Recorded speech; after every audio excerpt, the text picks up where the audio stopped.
교종 수사찰, 선종의 최고 사찰, 봉은사, 그 다음에 교종, 봉선사. 교종이라는 건 공부하는 거, 선종이라고 하는 거는 참선하는 거, 대표 사찰 이렇게 하는데 실제로는 같이 봉자가 들었죠. 봉선사, 봉은사. 그래서 둘 다 능침사찰입니다. 능침사찰. 능침사찰이라는 건 뭐냐면 왕릉의 명복을 빌어주는, 왕의 명복을 빌어주는 사찰. 여기는 광릉 수목원. 미륵부처님 한번 보고 가자. 저 부처님이 월정사서도 전시를 했었거든. 그래서 내가 알아. 왼쪽 오른쪽에 금강역사가 있어요. 그래서 금강역사 한쪽은 아금강, 입을 벌리고 있는 건 아금강, 이렇게, 오른쪽에는 훔금강, 훔 이렇게 해봐. 그럼 입이 다물어져.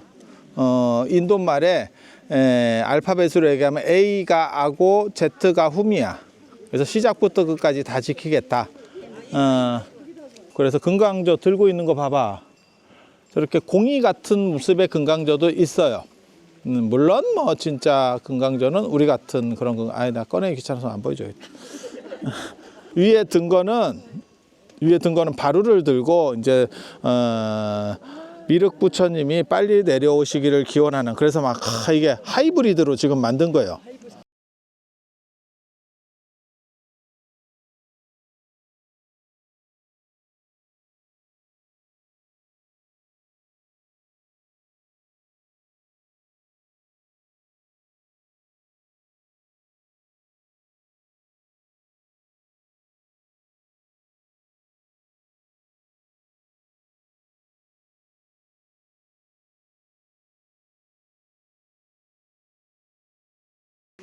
그래도 이 봉선사는 잘 사는 절이에요.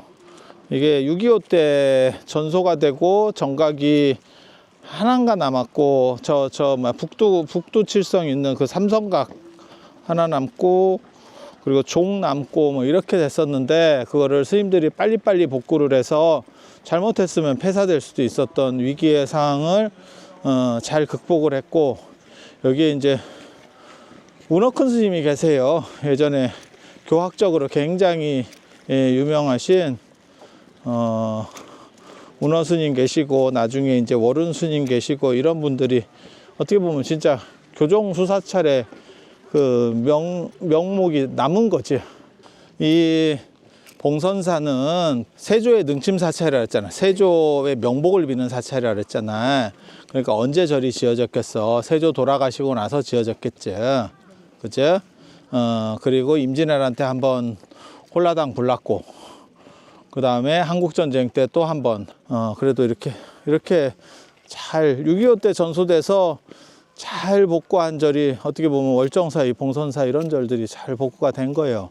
봉선사, 봉은사, 이게 이제 어떻게 보면 교종 수사찰, 뭐 선종 수사찰 이렇게 되는데, 그렇게 되는 이유는 나중에 이제 문정왕후 때 그 보우 스님이라고 하는 분이 있어요. 보우가 둘이거든요. 태고보우는 고려시대 나홍 스님 때 사람이고, 그 다음에 허응당 보우라고 있어. 이게 굉장히 중요한 사람이에요, 사실은. 조선시대 요승으로서 가장 많이 나오는 이 허응당 보우, 유생들이 제일 싫어했었던 사람이에요. 근데 이 양반이 그렇게 요승이 아니고 문정왕후랑 이렇게 해가지고 불교를 부흥시키려고 그랬어. 그리고 머리도 굉장히 좋은 사람이에요. 근데 그 양반이 맨 막판에 너무 내가 보기에는 일을 잘못했어. 집착이 없다라고 생각해서 자기가 손을 띈 거예요. 이 양반이 뭘 했냐면 불교를 복구시키려고 어떤 걸 하냐면 승과를 부활시키고, 그래서 봉은사 앞에 거기서 이제 승과가 뭐냐면 과거시험. 이 과거시험이 되느냐 안 되느냐 굉장히 중요해. 도첩제하고 승과라고 하는 게 굉장히 중요해. 예, 왜냐하면 도첩제는 개판 스님들이 사라져요. 스님들 질이 엄청나게 높아지고, 그 다음에 과거시험을 보기 시작하면 그때는 큰절주지를 시험으로 뽑아버려요. 이해가 됩니까? 그러면 얼빙한 사람들은 안 돼. 미안한 얘긴데 그러면 질이 굉장히 높게 올라가. 수준들이 쫙 올라가.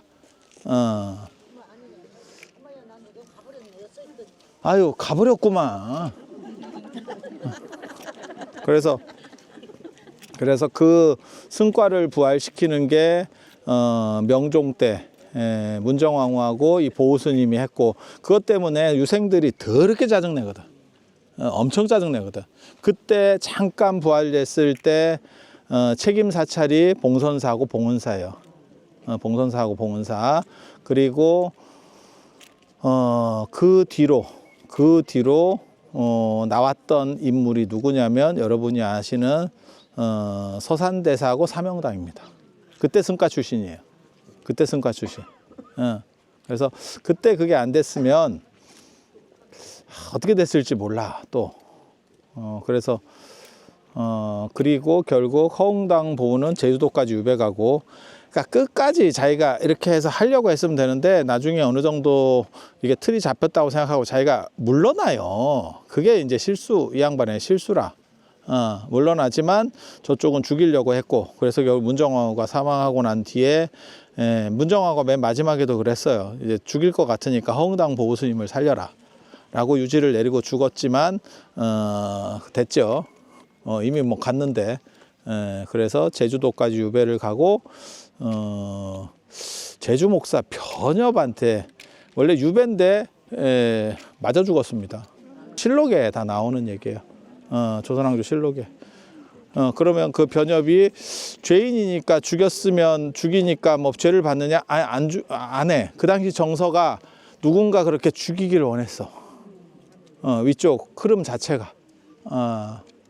그래서 그때 이게 여기가 이제 능침 사찰인데도 불구하고 수도 안에는 절이 없습니다. 제대로 된 절이 없습니다. 그래서 경기도 쪽에 있는 봉선사하고 봉은사, 봉은사는 광주라 그랬잖아요. 경기도 광주 봉은사. 방한암 스님 때도 광주 봉은사라고 나와. 서울 봉은사가 아니고, 서울 된 지 얼마 안 됐어요.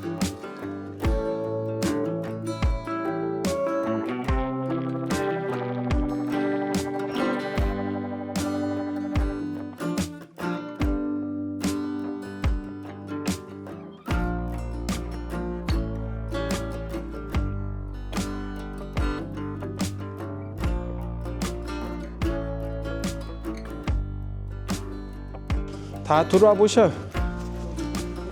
법당이 어느 정도 인원이 다 들어올 수 있으니까 우리 다 들어와서 한꺼번에 삼배 올리도록 하겠습니다.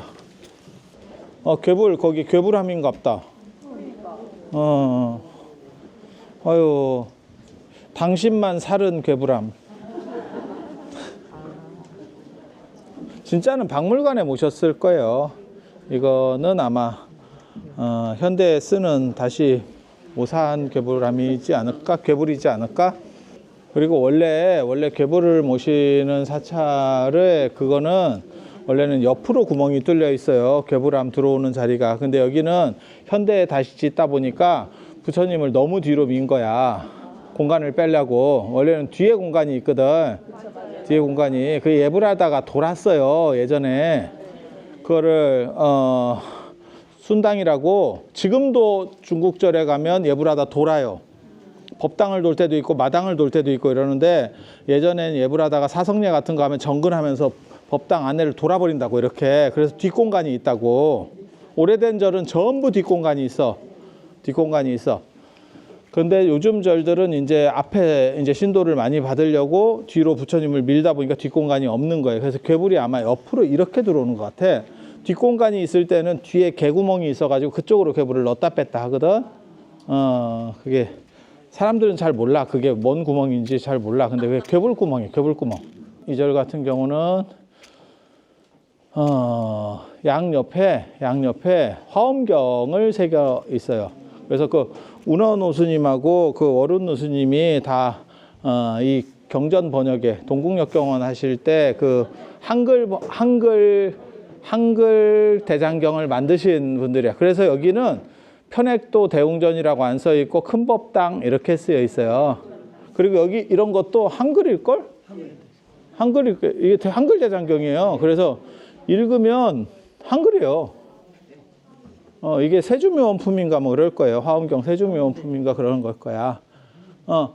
한문도 있고 한글도 있고 뭐 이렇게 해서 그래서 이런 교학적인 측면들을 계속 계승해 내려오고 있는 거고 이렇게 하는 법당도 있긴 있어요. 대표적인 게 어디였냐면 화엄사 각항전. 거기에는 화엄경을 석경으로 새겼지. 돌로. 돌판에다가 화엄경을 다 새겨서 이렇게 붙였지. 예. 그래서 이렇게 하는 예도 있긴 있어요. 근데 이렇게 새기면 이제 다음 주지스님이 힘들지. 영단 이래도 이제 위패 모시기도 어렵고 이제 좀 여러 가지 이제 복잡해지지. 그래서 탱화도 지금 저쪽에 신중탱화를 걸었는데 원래는 이쪽에 어디를 걸어야 될 건데 지금 아마 탱화 자리가 마땅히 안 나오는 것 같아요. 좌신중이거든요. 좌신중. 부처님을 중심으로 좌측의 신중. 좌측의 신중. 그래서 예불 하면 예불 끝에 신중단을 보면 오른쪽으로 돌죠, 우리가. 근데 이렇게 돌면 내가 얘기하는 거 있는데 신중탱화를 우측에 모시면 절이 시끄럽다. 이게 주인이 주인 역할을 못하고 자꾸 약간 객처럼 저희 객자리거든. 그래서 신중을 우측에 모시면 객의 입장이 주인이 객자리로 가게 되면서 불만이 있다. 그런 게 옛날 어른들이 그랬어. 그래서 여기에 지금 삼장보살도라도 뭐 하나 모셔놔야 자리가 안정이 될 거예요. 안 그러면 저걸 옮기든지. 몰라.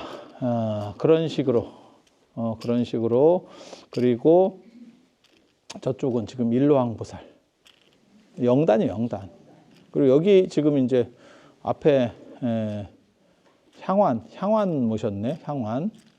향로 말고 향완. 요 앞에 완.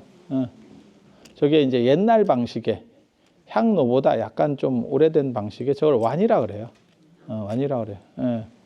그래서 향을 피는 완은 뭐냐면 주발, 좀 큰 박공기 같은 거예요.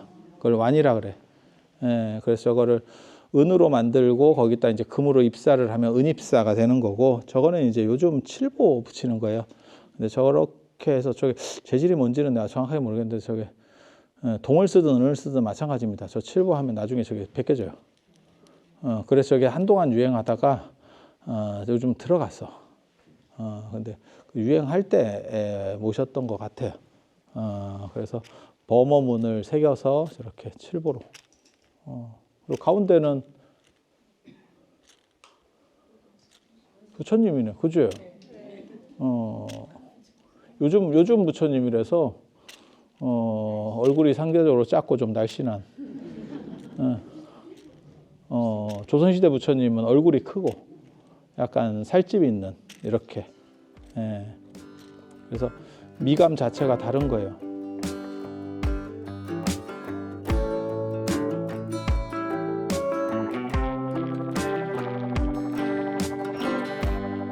자, 이 어떻게 보면 삼성각인데 여기가 좀 특이한 거는 여기 인등도 되게 많대요.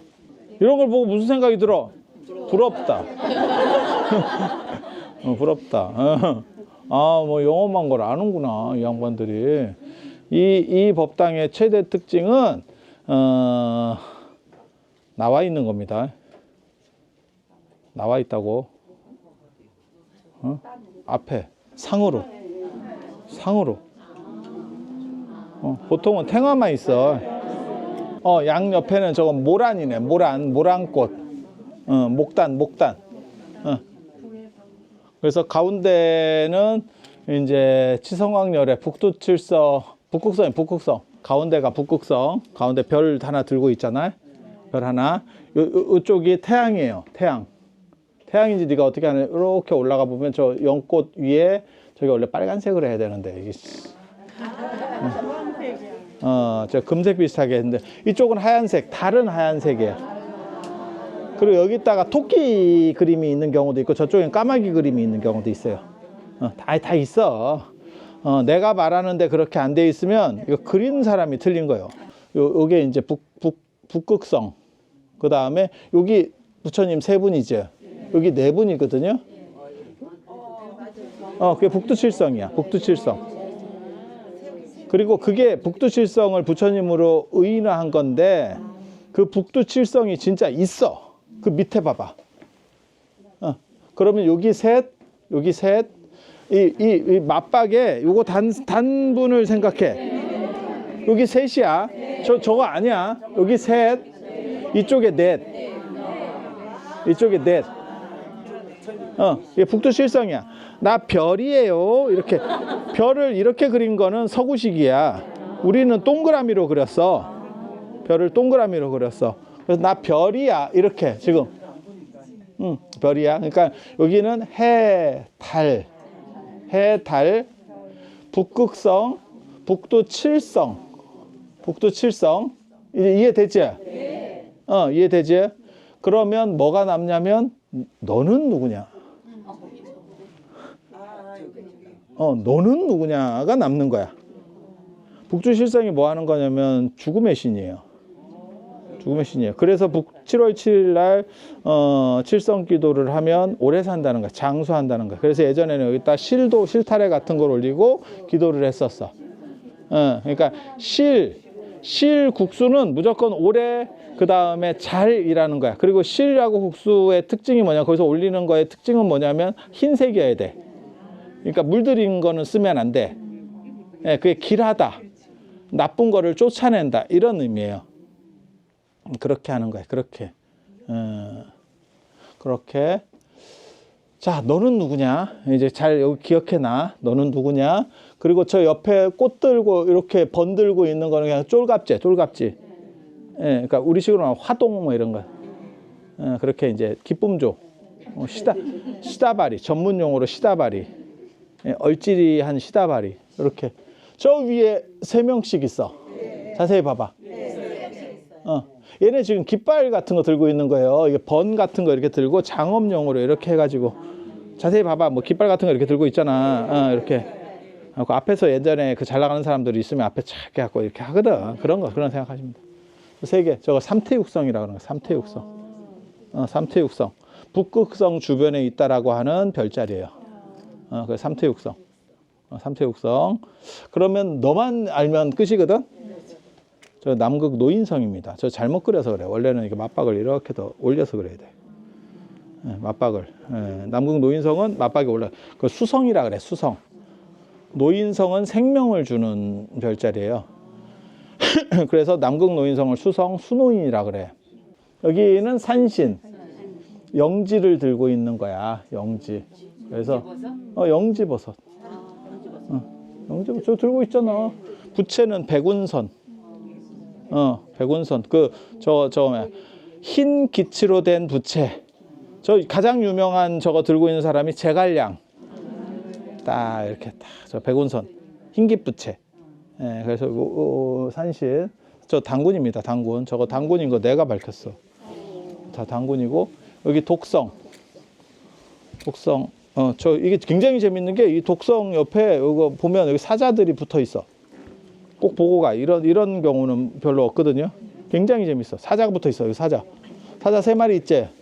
이게 신선사상하고 연결된 거예요. 이 독성이 빈두르존자라고도 하는데 천태산에 살거든. 천태산상 독수성전 나반존자 이러는데 지금 보면 용도 있고 거북이도 있고 이거 현무거든. 그 다음에 학도 있고 저 위에도 학. 이렇게 해서 약간 신선과 관련된 이거 선동이에요. 앞에 얘는 총 어린애라서 이렇게 모란꽃에 저거 나비 그렸다라고 하는 거는 저거 80까지 산다라고 하는 뜻이에요. 그런 거고 저게 이제 머리 이렇게 따 쓰는 애라는 얘기고 얘는 지금 연꽃잎 뒤집어 쓴 거야.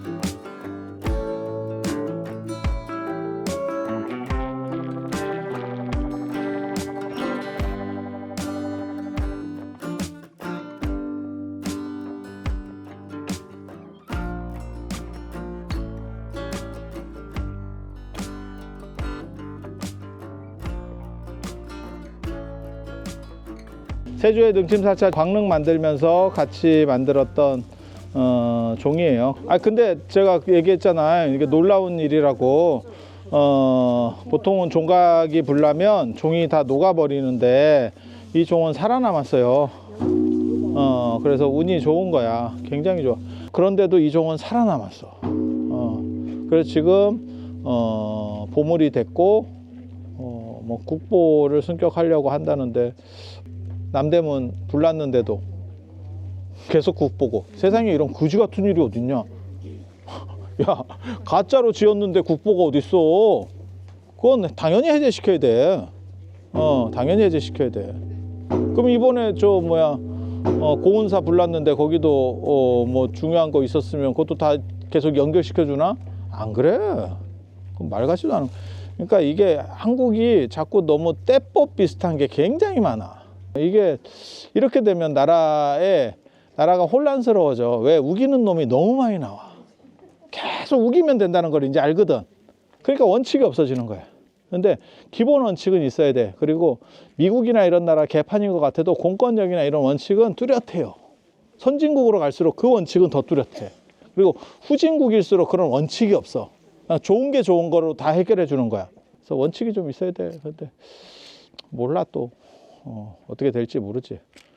그래서 개인적으로 이 정도면 국보거리는 아닙니다. 그리고 국보랑 보물이랑 차등이 있다고 생각하지 마. 그 문화재, 제가 문화재 하는 사람으로 얘기하면 같은 법률상으로는 똑같은 레벨이에요. 단 보물들 중에 대표급이 국보로 지정되는 거예요. 그 대표성을 가지는 게 국보인 거야. 같은 레벨인 거고. 그리고 그게 정부에서도 그 차등을 없애겠다라고 해서 넘버를 없앤 거예요. 지금은 보물 몇 호라는 게 없어졌어. 뒤에. 자꾸 1호 이러니까 무슨 뭐 숭례문은 대단한 것처럼 뭐 생각하는 거야. 보물 1호 동대문, 그다음 국보 1호 남대문 뭐 이렇게 되는데 별로 뭐 대단할 것도 없어. 그냥 같은 레벨이에요.